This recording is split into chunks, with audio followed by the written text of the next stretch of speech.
In today's video, I'm going to teach you how to add a cover in Notion Gallery View, step by step. Let's start from a blank slate. Open your Notion workspace and navigate to the area where you want to create your gallery.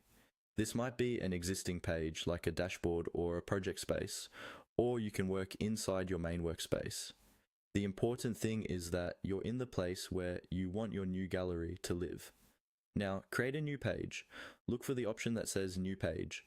Depending on your layout, this might appear in the sidebar, at the bottom of a list of pages, or inside a database. Go ahead and click on New Page. This will open up a fresh page where you can start building your content. At this point, you can give your page a title if you like, but you can also rename it later, so don't worry too much about that right now. Once your new page is open, you'll see a clean canvas with the page title area at the top.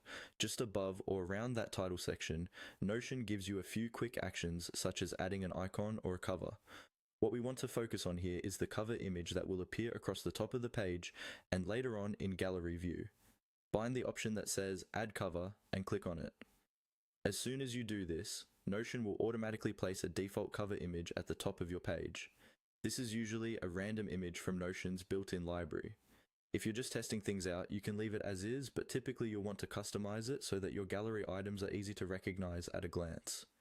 After adding the cover, you can hover over it to reveal more options like changing the cover, repositioning it, or uploading your own image.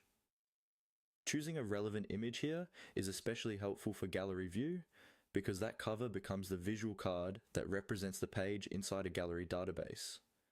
Once you've added and customized your cover, you're done with the basic setup.